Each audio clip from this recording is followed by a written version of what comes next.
I have a question to you about this situation that literally was the last slide from yesterday. Two questions, actually.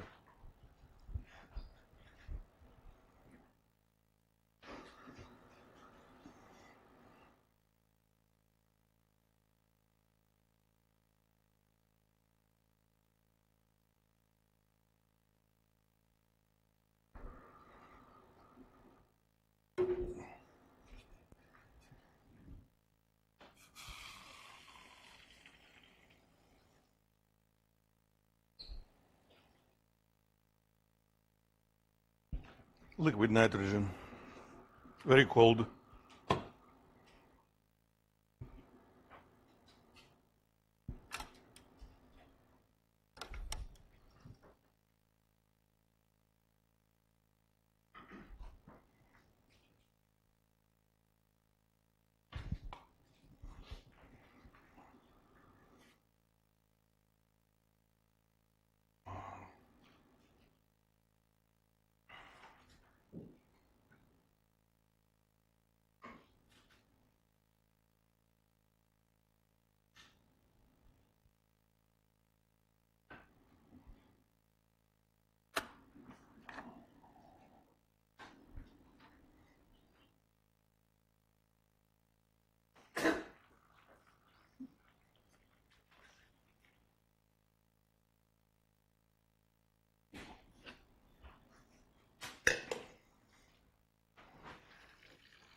It is always handy, helpful to draw a diagram, pressure volume, or people say PV diagram, for the process or processes involved in the situation. What do we have here is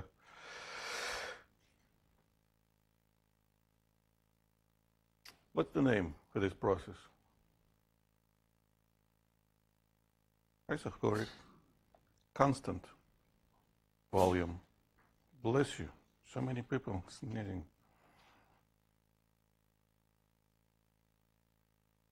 Remains constant at 40. It doesn't really matter if it's 40 or 400 or whatever it is. The pressure changes and temperature changes, of course. So what did you say work is equal to? Oh, okay. Well, I'm going to say 0. Why? Volume doesn't change.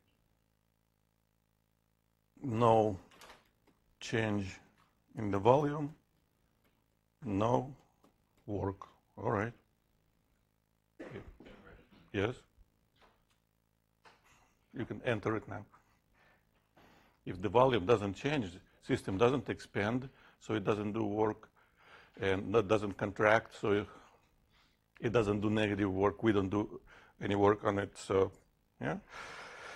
And that brings us to the next question.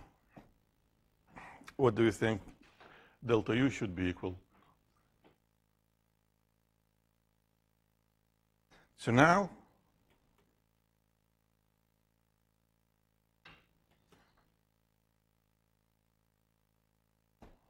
the answer is obvious.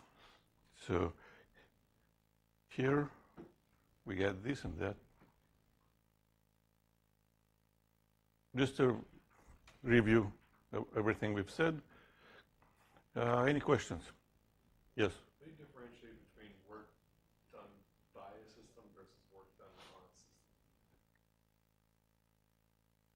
It's a matter of terminology, and depending on how you say it, it will be positive or negative. If you write an equation like this W must represent work done by system. This is important. But if you know the work done by a system, the work done on the system will have the same magnitude but opposite sign. If this W is positive, that means the gas pushes on things around, so the gas does positive work, like an engine. But if this W is negative, that means, well, what does doing negative work means? It means experiencing positive work done on you. So something else does positive work, makes system contracting in size, like you pushing the piston in the pump, air pump, so you do the positive work. Basically, that's it. Yes? Which equation could work easy?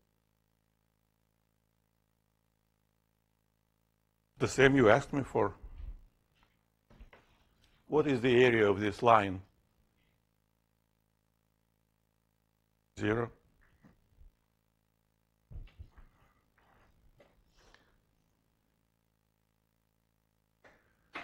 P average delta V, which is the work done by the system.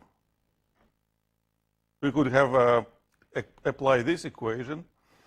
The average pressure, well, in between maximum and minimum somewhere, but it doesn't matter.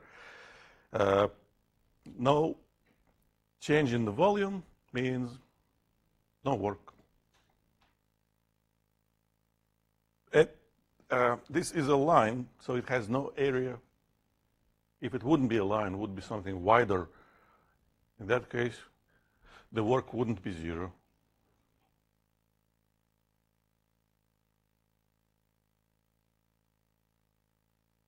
Ask a question.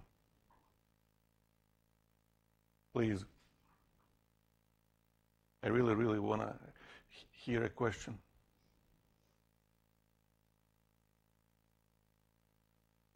Please. Of this or in general? Ask a question.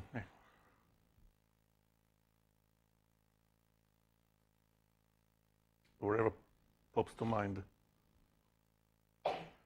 Anybody? Yes? So we also have an equation that says work is nR delta T. nR delta T is a specific situation.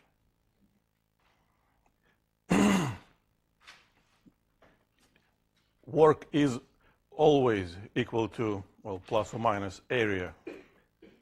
This is always true.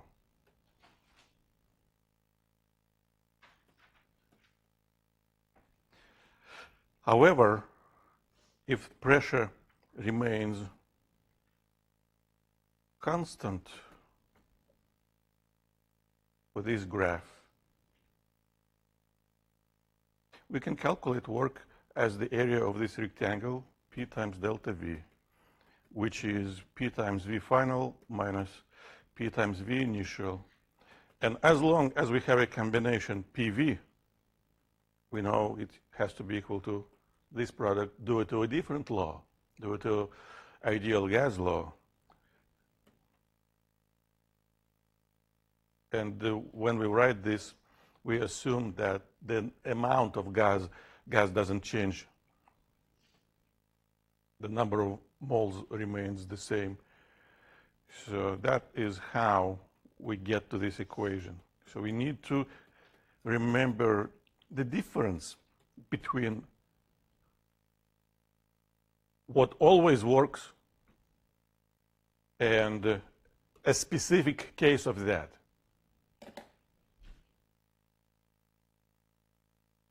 There is something which is, in general,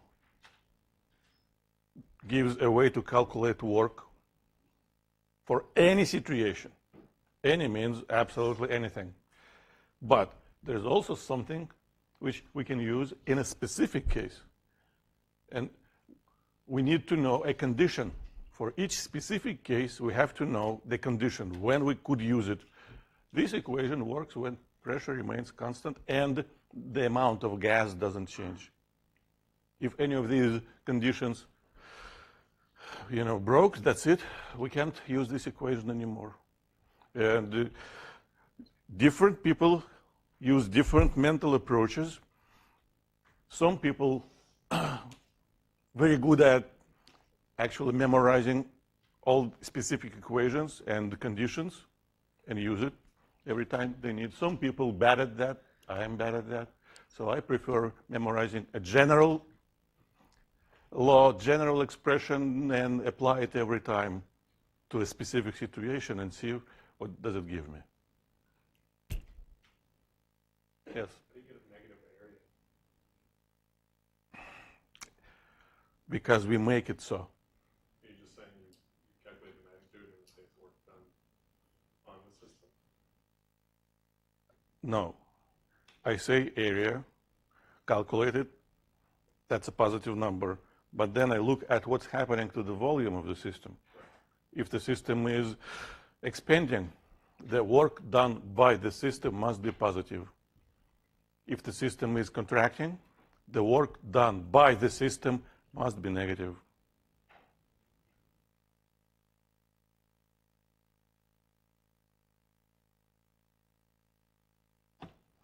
Well, engines. Everything we've learned comes from practical applications. We know how to burn stuff. Coal, oil, and it gives us heat. But of course, eventually, we've, as humans, figured out how to use that energy stored. It's a chemical reaction, actually. Yeah, when you burn something, chemical reactions happening. How to use that energy and to transfer it into mechanical energy. And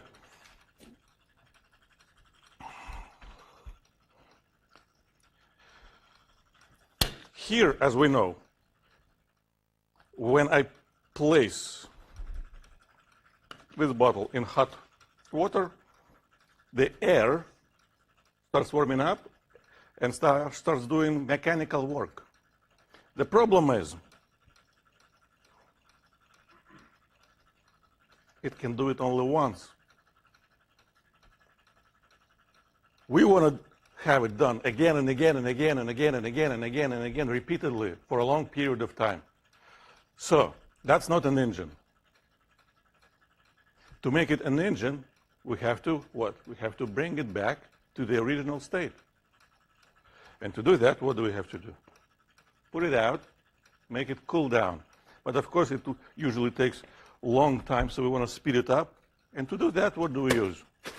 Special cooling devices, like ice. See how much faster it works now? And now, when it's brought back to original state, I can give some extra heat again. Now, right now, the system is absorbing the heat from the source of the heat.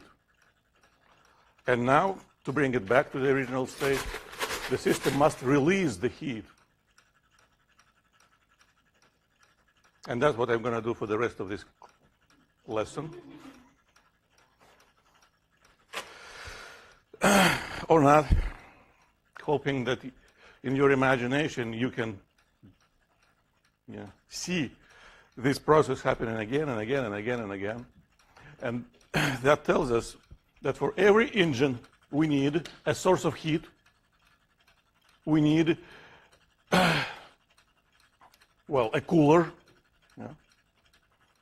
Like in this situation, the source of heat, if you remember, I poured some boiled water, is water And the cooler is the air. Water operates, well, boiled water operates at about 100 of Celsius, and air right now at about 20 of Celsius. So for every engine, we have maximum operating temperature and the minimum operating temperature. Here, oops, I have some liquid nitrogen. So now, the same air, which is cooling agent for this engine, becomes the source of heat for this engine. So this engine takes heat from air and releases it to the nitrogen. So the temperature difference between air and nitrogen is much larger than here. Why is it so slow? This is new. This is old. That's it. It has a lot of friction. It's been bent. It's been broken many, many times. So the actual performance of an engine depends on many, many circumstances. But an ideal engine operates in such a way so it depends only on the highest temperature and the lowest temperature. That's it.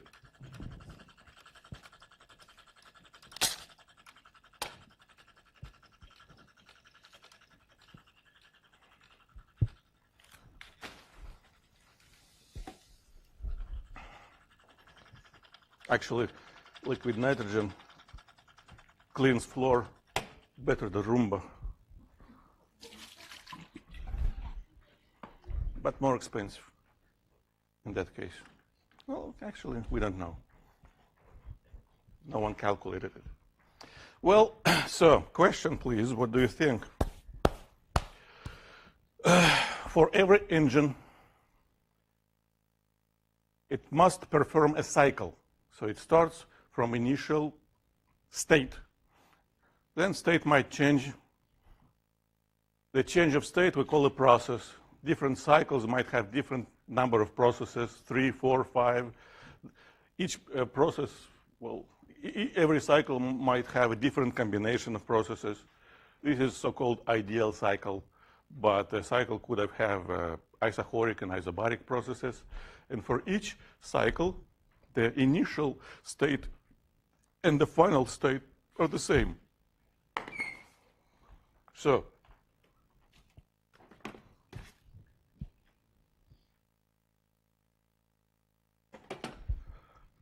over single cycle, what should be the change in the internal energy to be equal to?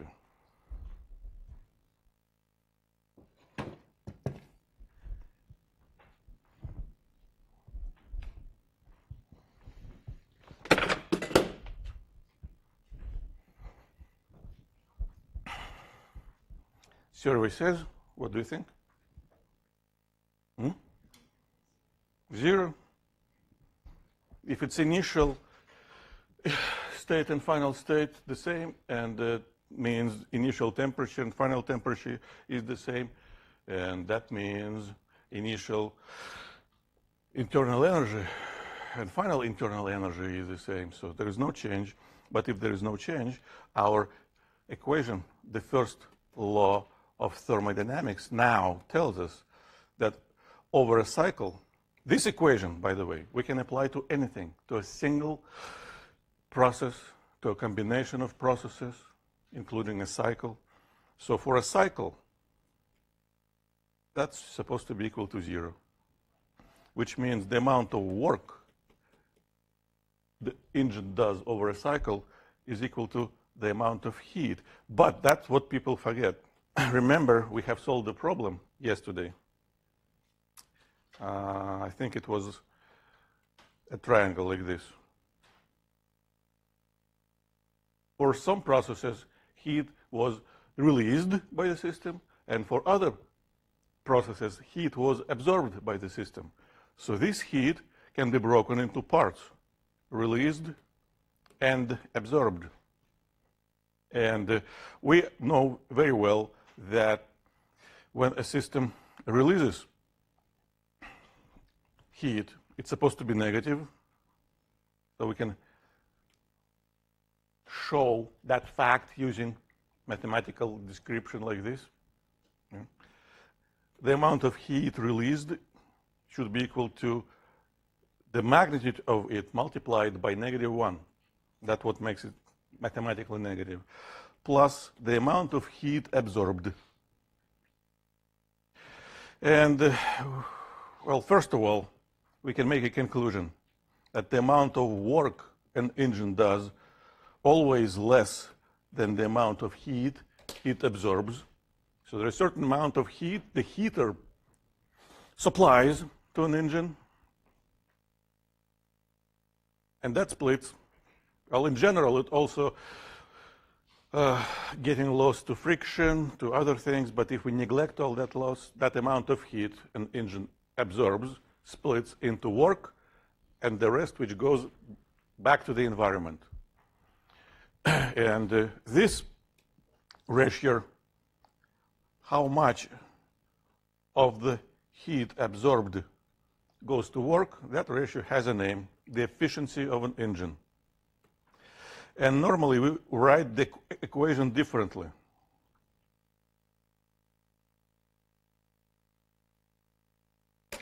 The amount of heat, well, this, of course, the best case scenario, again, neglecting any other possible losses.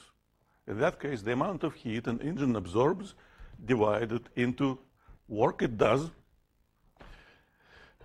and the amount of heat lost back. So, same information, but readable. And again, same information with the picture, what is happening to that heat. And now we can mathematically write an expression for the efficiency in different forms. But the only thing is, when you calculate the efficiency like that, of course, it will be less than 1. So in reality, we usually multiply by 100, use percentage. So if we say the efficiency of engine is 30%, yeah, it means 0.3 in absolute values. That's it. And the first engines had efficiency of like 5%. So very, very inefficient. Today, of course, the efficiency goes much higher. One of the most efficient would be diesel, not actually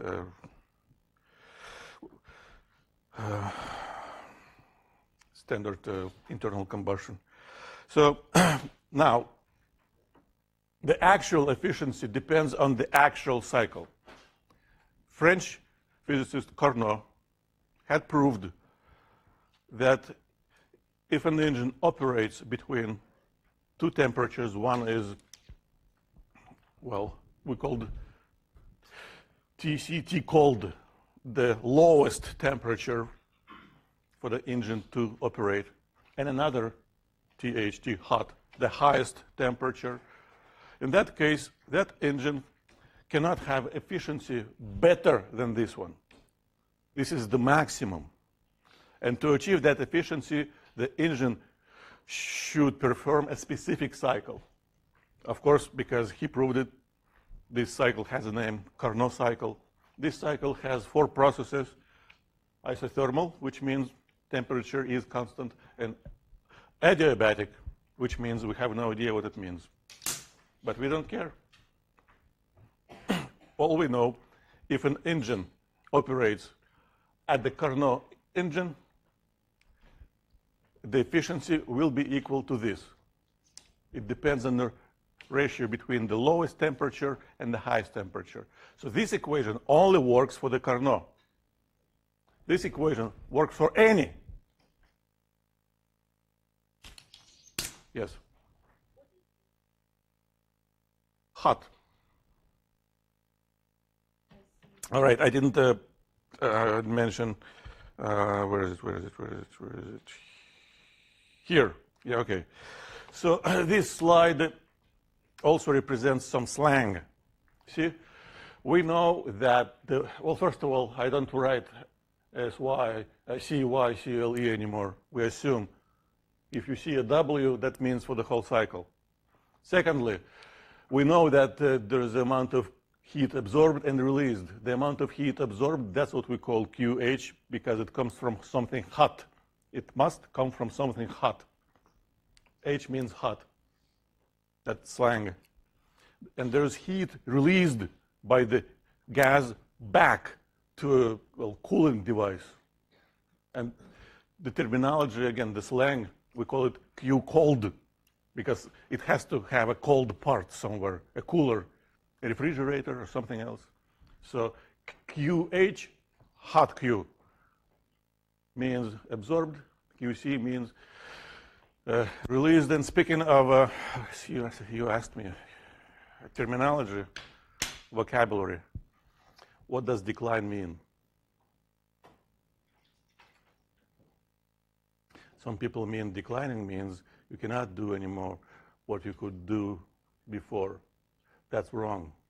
That's sliding down. That's like a 70 or 80 years old congressman. Decline means you still can do the same things. It just takes a little bit more effort for some of them.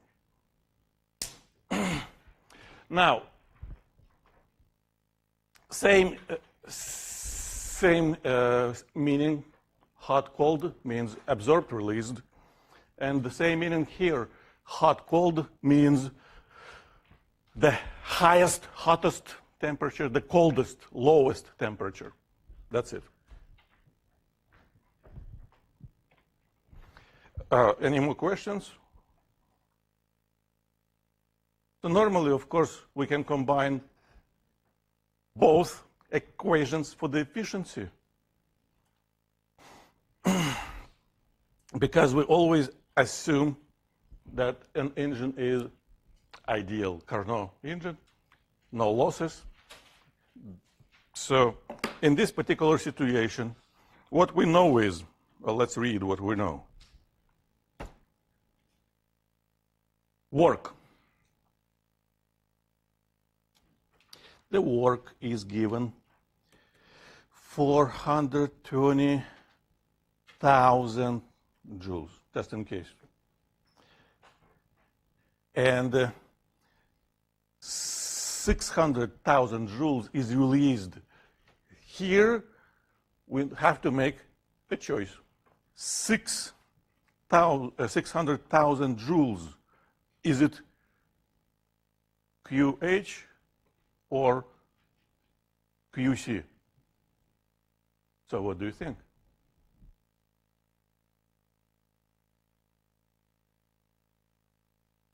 What do you think?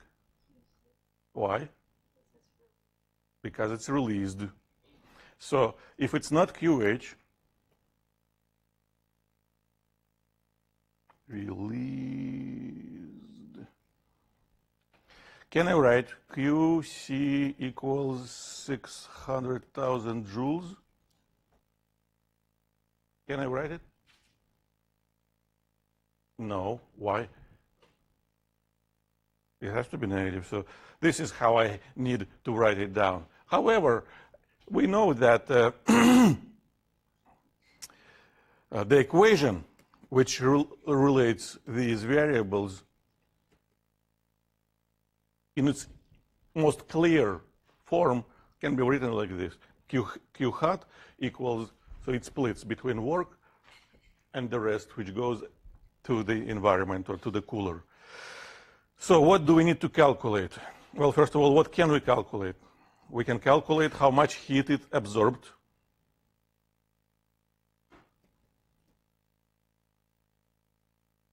Which is, again, is just this plus this, right? So 0, 0, 0, 4 zeros, 42 and 60, 1 or 2.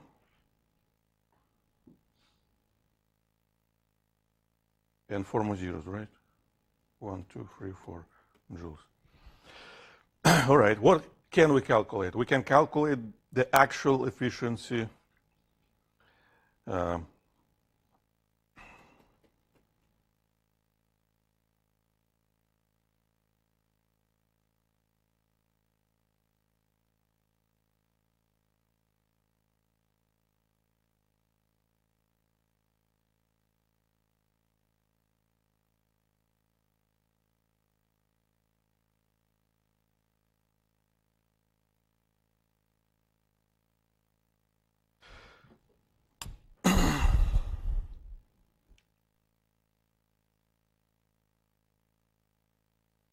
0.4. Well, that's not what we need to calculate eventually. We need to calculate the highest operating temperature. We are looking for TH, right? But we know the lowest operating temperature, T.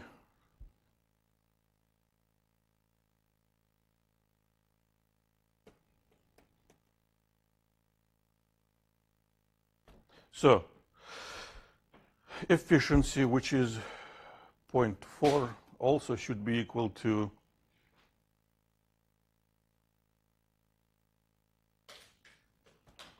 so if I write it like this,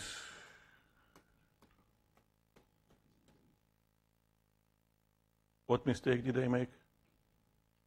Yes? Yes?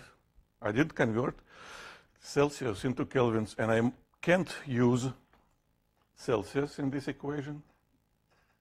So we have to add 273 here.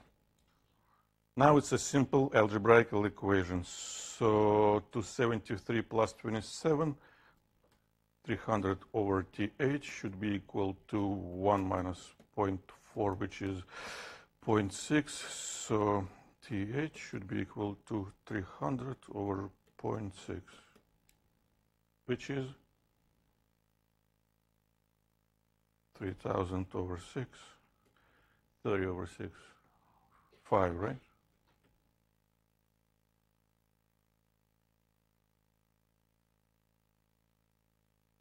But, of course,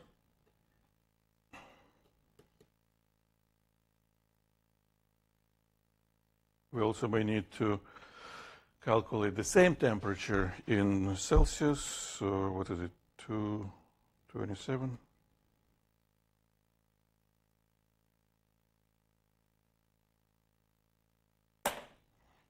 Any questions?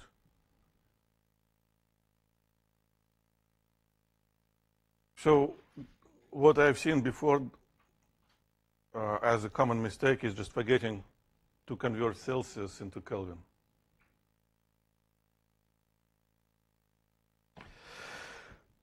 Not a question yet. It will be a question ahead, but here, of course, the answer is depends on the graph.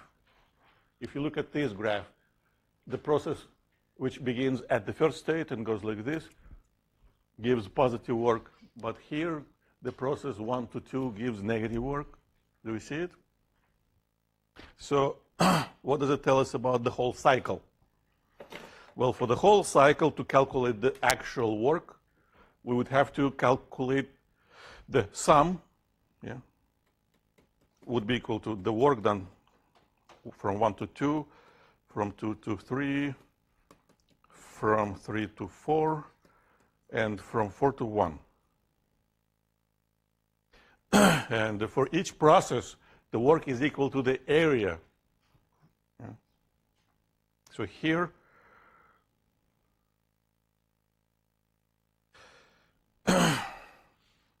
well, this area represents the work done by the gas during the first process. This work is equal to from 2 to 3. 0, no work. Now, on its way back, oops, the work will be negative, but the amount of work will be equal to this area, and for the process to complete the cycle, this will be the amount of work, and it will be positive. So if we just look at the area, the result will be positive. Total work for this particular cycle will be positive, and more importantly, it will be equal to the area inside the graph. The work done by the gas over a single cycle is equal to the area. Same here, but the work will be negative. So if you have a cycle and you need to calculate the work done over the cycle, you don't have to do this math. You can just calculate the area inside the figure that will give you the magnitude of it. And now if the cycle is clockwise, the work done by the engine, by the gas, is positive. If the cycle is counterclockwise, the work will be negative. Now you can ask, how can an engine do a negative work? Well, technically, it's not an engine anymore. It's the opposite of that. It's like anti-engine. So what could it be? That situation happens when we do positive work on the system. We do positive work on a system to do what? To move heat in the unnatural direction. The natural direction of the motion of the heat is from hot to cold. But if we do some work, we can actually make the heat move backwards from cold to hot. That's what we call a refrigerator or a heat pump, depending on what part of this system we want to use. If we are here, we enjoy cool air, yeah, or refrigerating. If we are here, we enjoy hot air. So a lot of practical applications we use every day. This is just a summary of everything we know about cycles and engines now. And let's do a problem. We have solved this problem, and we have found everything. So I'm not going to do that again. I'm just going to use the information from yesterday. What information? Well, we calculated all those Q's. This is just a copy from the slide. But now we just need to use it to calculate the efficiency. What would be the efficiency of this engine? Well, the efficiency. Can I use this equation?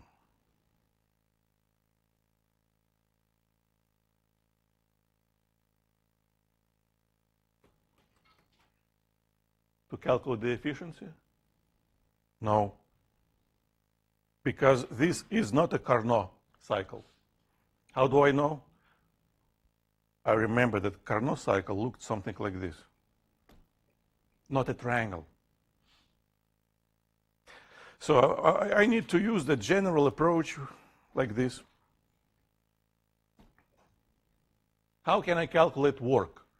We actually have two different ways to do that. The fastest way we have learned is calculating the area of this triangle. How do we calculate the area of a triangle? Well, 1/2, how do we call them? Base times height, right? So 1/2 times, well, please finish this calculation. Why should I do everything?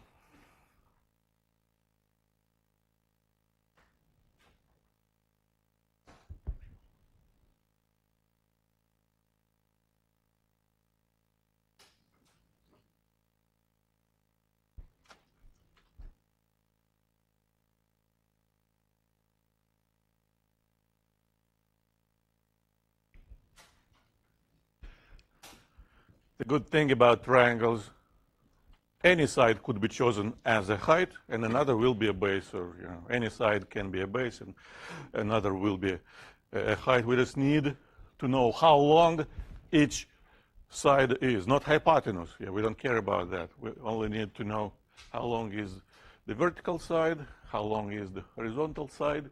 The horizontal side is given by the volume.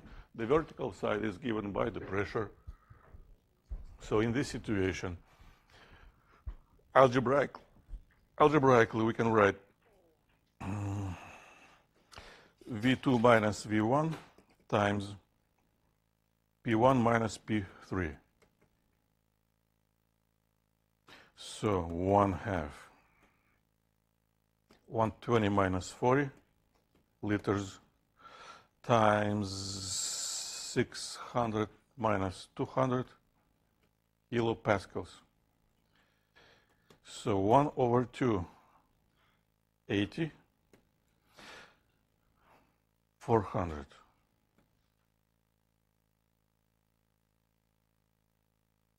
And as we know,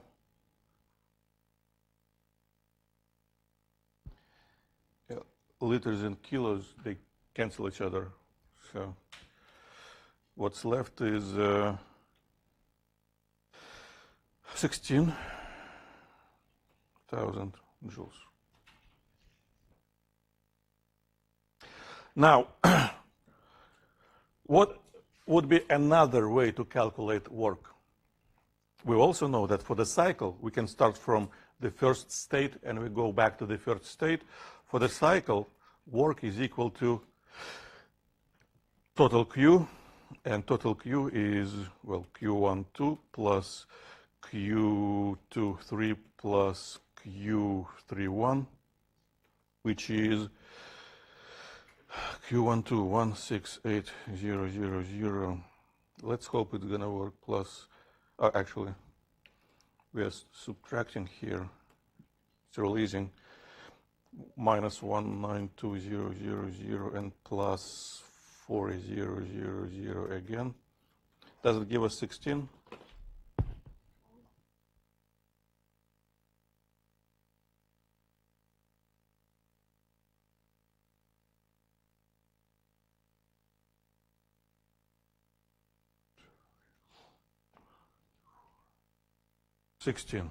That's a relief. That means we haven't made any mistakes, not yesterday, not today. Same work. Well, now we need QH. Of course, to get QH, we only need to add positive Qs, positive amount of heats. So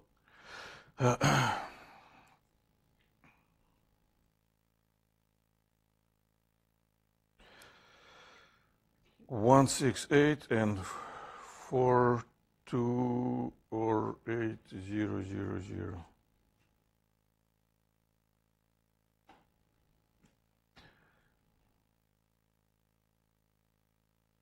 So the efficiency should be equal to 16,000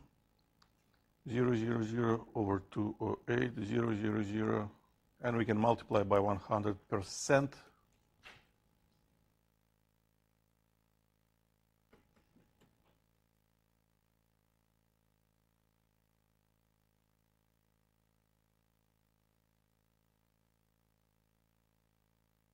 %7.7%, very low efficiency.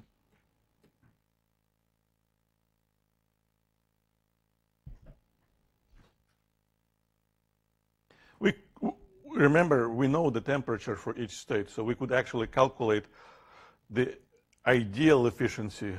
What efficiency would Carnot cycle had, and that would be a better number. That's it. Yes? Can you explain again how we determine which numbers to put in as negative? Well, these numbers came from yesterday. Yeah. We have. I just mean deciding which one they're. We didn't decide anything. We literally calculated each Q. Literally, we did it. I'm not going to go into all the details, but we did it because we knew everything for each state. P1, V1, T1, P1, V1, T1, P2, V2, T2, P3, V3, T3, and Q always equals delta U plus W for any process. So we carried out this calculation 3 times for each process, step by step, and we arrived at those numbers. That's it.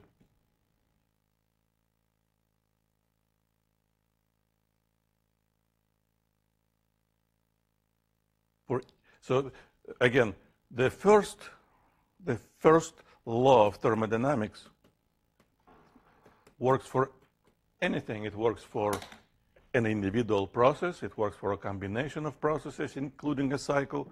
We can apply it to anything we want to. We just have to do it correctly, consistently. That's, again, not a question which you need to answer. You may wonder, what is the entropy jar? This is the entropy jar.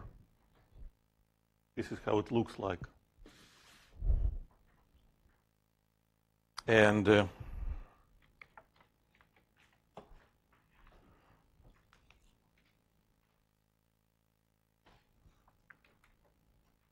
this is how I look like. This is how you look like.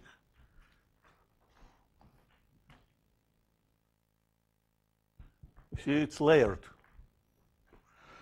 If I move it slowly in space, left, right, up, down, I do not change the order inside this system. It's a system ordered.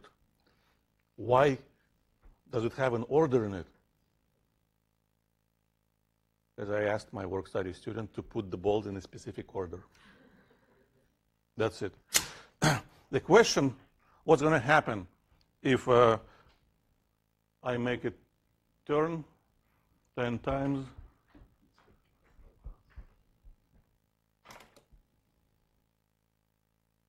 Counterclockwise relative to you.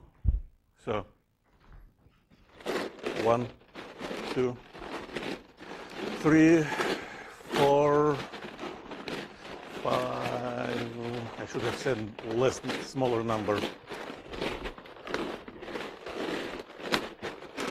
10.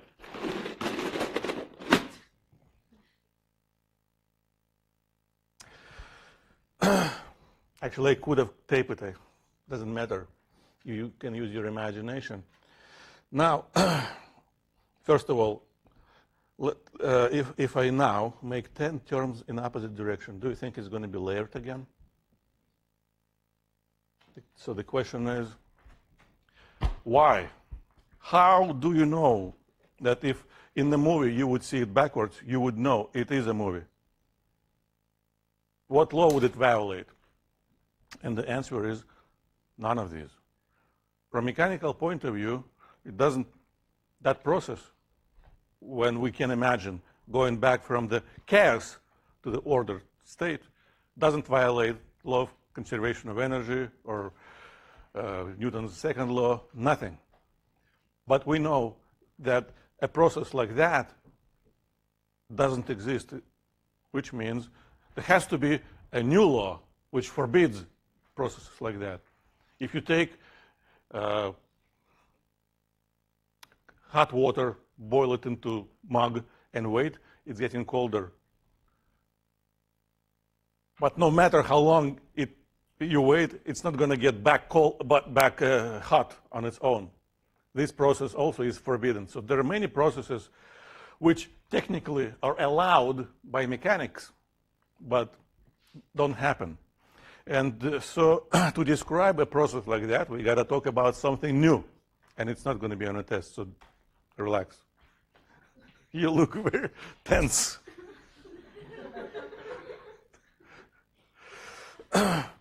First of all, we need a new variable which we could use to describe the difference between the ordered state and disordered state. And that's what we call entropy. There is, of course, a mathematical definition of that. We don't care. The most important thing about entropy, if we have a system and the order inside the system changes, that means entropy changes. And we know that on its own, in an insulated system, entropy, well, best case scenario doesn't change. Worst case scenario only increases. How can we decrease the entropy of the system? Well, we could do something about it. On its own, it can't happen. But if I open it again, well, I ask my work study student to open it, pour it down, and put the balls again in the order. So we could reverse the process, but we have to do work We have to do something about it. On its own, the isolated system only keeps or increasing the entropy. So on its own, the whole world becomes more and more chaotic. That's it. Who makes it more and more ordered? We, the people. Well, this is an example related to processes inside the gases. Imagine those are molecules. I remove the wall. The molecules now occupy the whole space. But no matter how long we're going to wait, they're not going to go back on its, we need to push them with the piston. So processes have direction. And some people think that's what time is. It tells us a direction from, we don't know, from what to what, but the direction exists. So this is the law which has a name, Second Law of Thermodynamics. In any isolated system, the order either remains, and if the order remains, we call that process reversible, like I was sliding back and forth. If the order decreases, if the chaos increases, that process irreversible on its own. We could reverse it, but we have to do something on the system. And that would make it not isolated anymore. Like in this situation.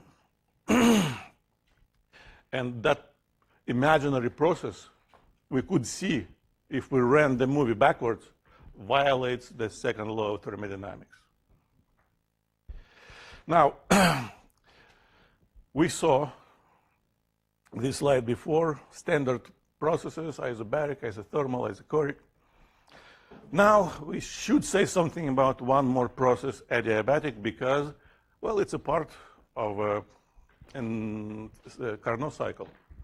And there are two types of a process like that. An official definition, an adiabatic process is the process which is happening without exchange with the surrounding, heat exchange.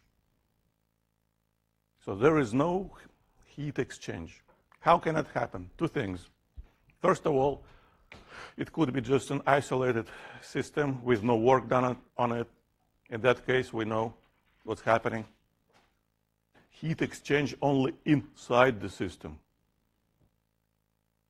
Hotter parts become colder, colder becomes hotter. Eventually, thermal equilibrium is reached. We can write the heat balance equation, that's it. But more interesting situations when there is no heat exchange, but so some work is done.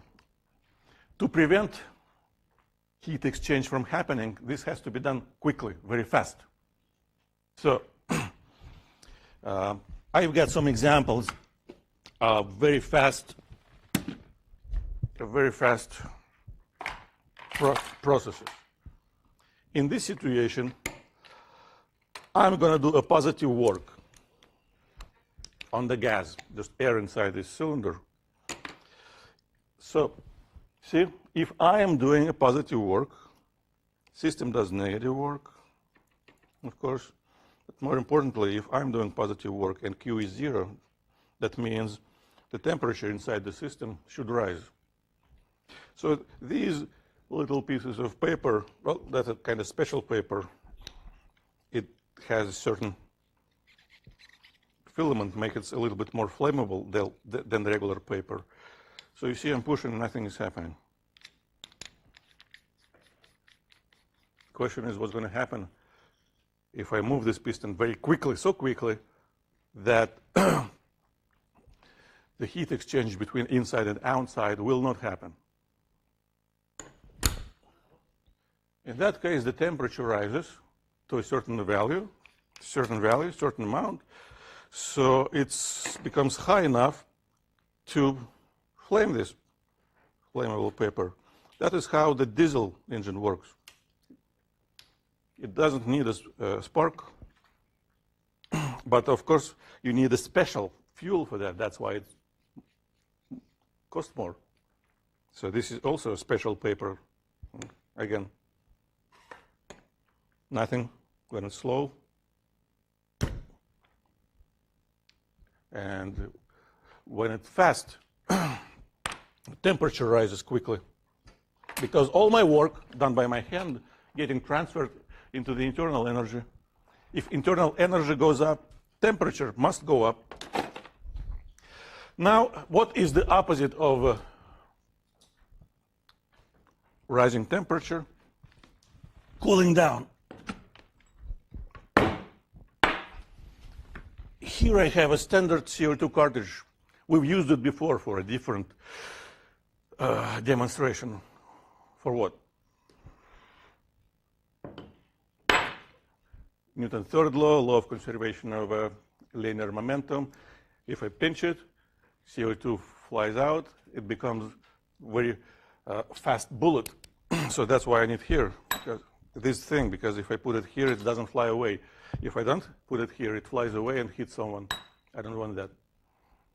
But now we can use this for a different purpose. See what's going to happen? The most dangerous part of this demonstration, not keeping your finger here. People have done that before. It's very painful.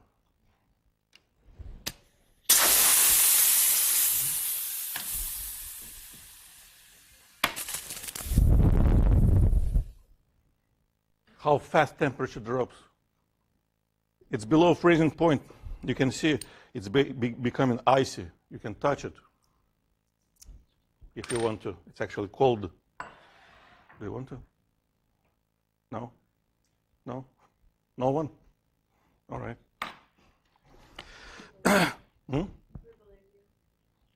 Well, you don't have to believe. You see the number. And one more demonstration. This is how you can make snow. This is how they make snow. Yeah, you know? You just need to take pin out. It has to be a CO2 fire extinguisher, exactly like this CO2 cartridge. And what you do is this. What's happening? The fast expansion of gas in both situations. It expands so fast that the temperature drops so low that actually it leads to a condensation. There's always some H2O molecules in air. And the temperature drops below 0. So snowflakes.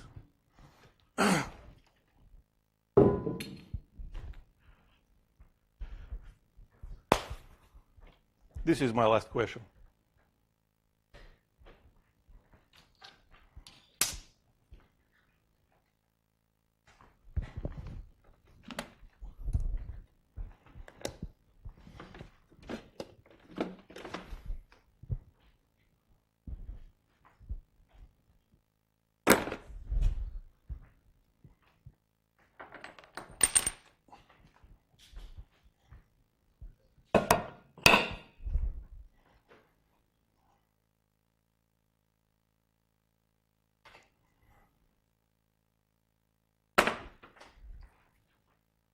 It's really cold. If you touch it right at the beginning, you actually can have a burn from cold.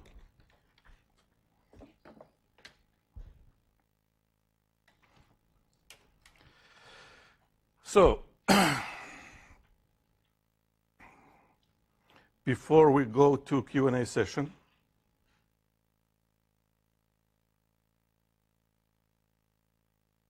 I want to remind you what we have learned.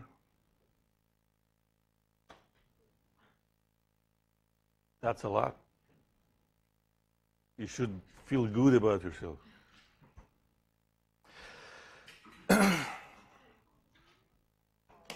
Now, I thought there was, yeah.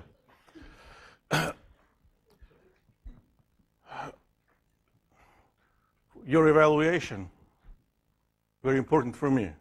But I don't know if you know, but no one really reads them. Except the department chair, who also doesn't read. He just looks at the final number. If it's between like 2.6 and 4.5, good. If it's below or above, we should talk. If it's below, something is wrong. If it's above, something is really, really wrong. So I always encourage all my students to use social media. But what I ask, if anybody goes to like this or other sites, don't be just purely emotional. It doesn't help anyone. If you say, I loved it or I hated it, it doesn't help anybody. If you want to give a feedback on Yelp, or Angie's List, if you want to leave a feedback, please be as specific as possible. Imagine that you're talking to your best friend, you love him or her very much, and you want to warn that person. If you hate this, this, and this, and this, and I know you do, never take this course. But if you love this and this, well, you may love this. Or if you decided to take it, be prepared for do A, B, C, D, In that case, as specific as possible, you will be helping. And now, I am done.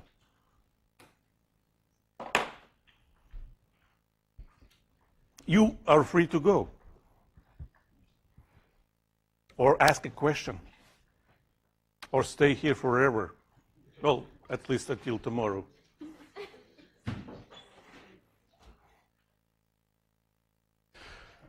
Questions, please.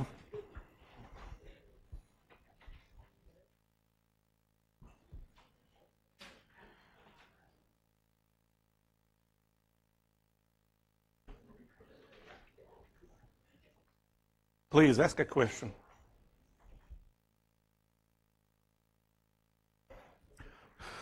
Doesn't have to be about physics, just ask a question. Just If the only time that we use our calculators and radios and use radios to do a motion equation? to my best knowledge, yes. Well, in general, every time when you need to calculate sine, cosine or tangent, and you're using your calculator, you need to know what kind of a number is inside. Because the number inside should match your calculator. That's it. That's a general rule.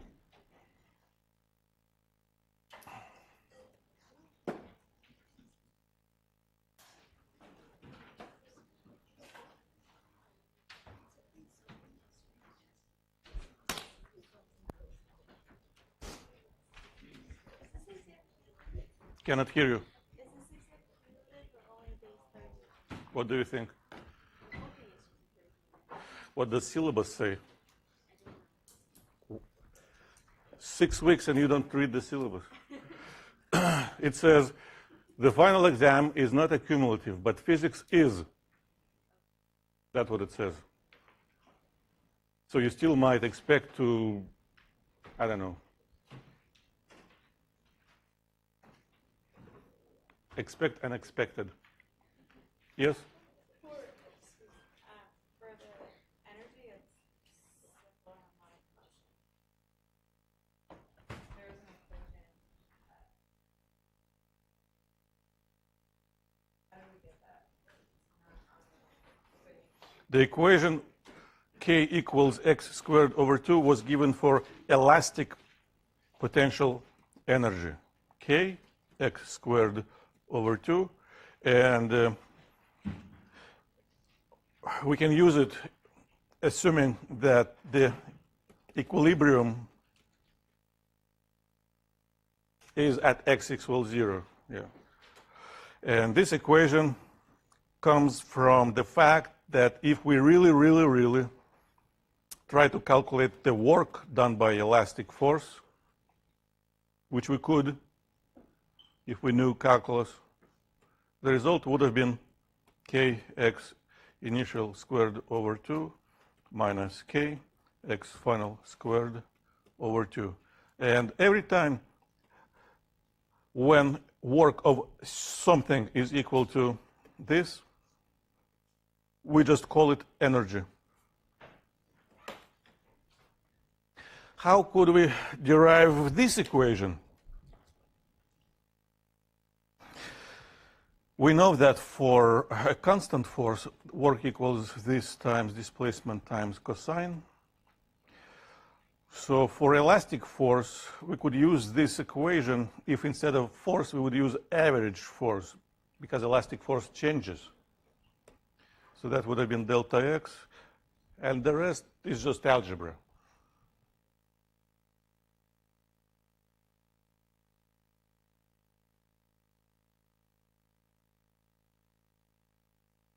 Please.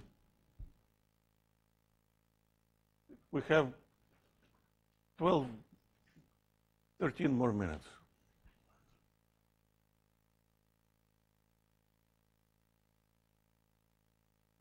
I can close my eyes for a minute, and everybody who doesn't want to be here can.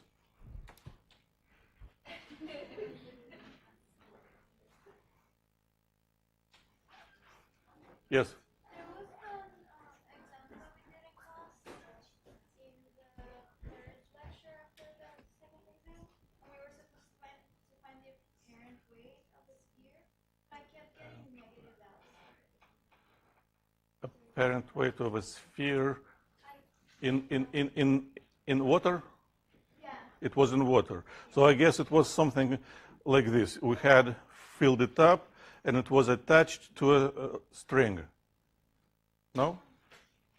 Because in that case, the apparent weight would be different from the actual weight. No, No? it said the apparent weight on water was something 20, I think it was, but in mercury we were supposed to find it. The goal was just submerging rather than water, and I kept getting negative values.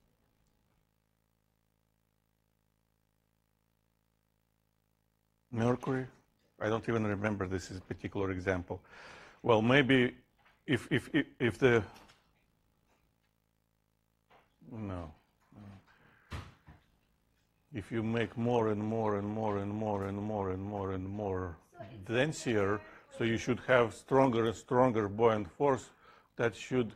So in general, well, let's just in general write what should be happening. There is buoyant force, force of gravity, and if we keep it from floating, from rising, the force of tension should be directed down. And first of all, what is the apparent weight? The apparent weight, by definition, is that reading on the scale we would see if an object would be placed on a scale or attached to a scale. And in this situation, the scale, that scale, would be given some reading here. So in this situation, the apparent weight should be equal to the magnitude of this force of tension. So the apparent weight. And you should check what is the direction of the force in your situation. So this is, again, string. And we assume that the density of the object is less than the density of the fluid or liquid. And in this situation, the buoyant force plus the buoyant force should be equal to just mg and tension, and the tension will be equal to buoyant minus mg, and that is the magnitude of the apparent weight. Now, we also had a different slide, which was very similar, and I'm not sure if you're referring to here. It looks like the same thing. Yes?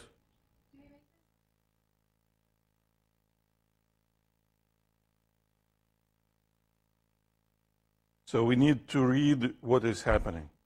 If we know, we are told it's a string, we know density has to be less. If we're told the density is less, we know it has to be string. Now, in a different situation, I want to mention, if we're told it's not a string, it's a rod. And in that situation, we can, well, it could have been both ways, but normally we could assume that the density of the object is greater than the density of the liquid. It would have been falling down, but the rod keeps it. And in that situation, we still have the buoyant force pointing up. We still have the force of gravity pointing down. But if it's a solid rod and the density of the object is greater than, in this situation, without rod, it would be sinking. So the rod prevents it from doing that. And this should be just a normal force, should be called just a normal force. And now the apparent weight will be equal to the magnitude of the normal force. And now buoyancy plus normal force should be equal to mg. So now the normal force, which is the apparent weight, should be equal to mg minus buoyant force. So you see that here we're subtracting differently from this situation. And that might be the reason for the minus. I just need to check if this is mercury, and mercury is very, very dense, I would assume that should be this case. Because even if you have a steel ball in mercury, density of steel is still less than density of mercury. And in this situation, this force should point down, and this is how we should calculate the apparent weight.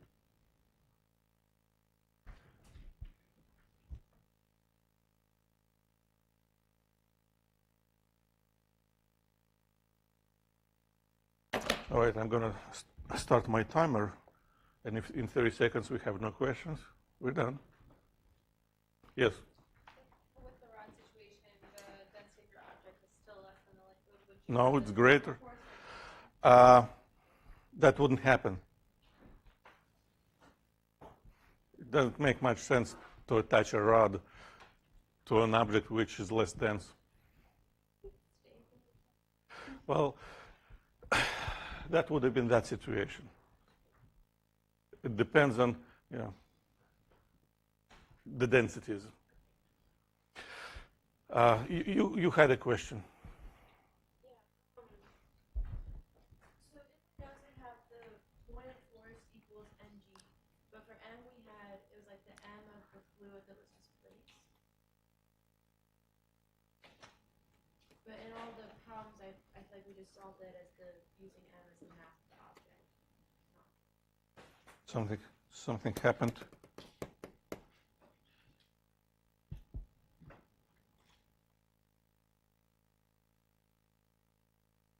First of all,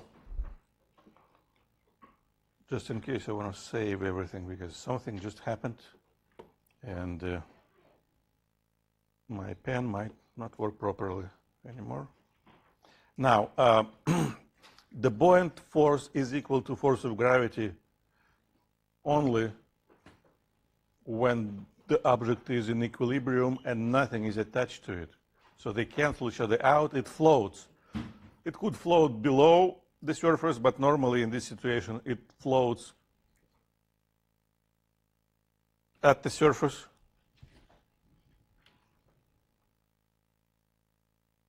Okay, so you have something like this, and in that situation there is force of gravity and the buoyant force, and if the object is in equilibrium, in that situation the buoyant force is equal to force of gravity. But the buoyant force is always equal to this. So we need again to know the difference between a specific situation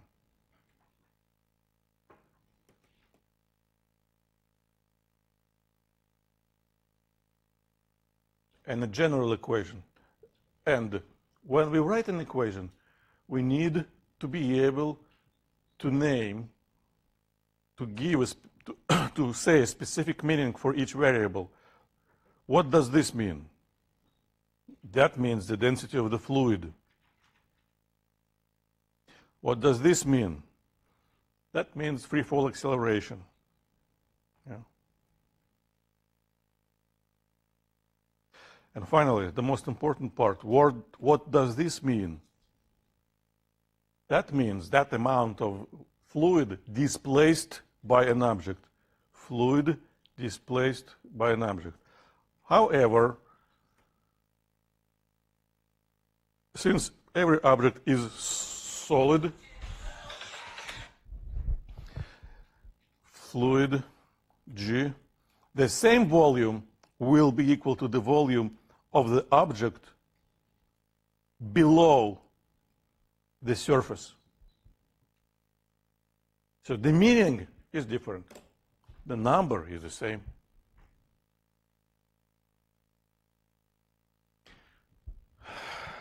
Well, now we are done. Indeed. Now I'm going to go to the resource room and have my office hours at 10. And then teaching fellows will be holding office hours. So just as much as you want.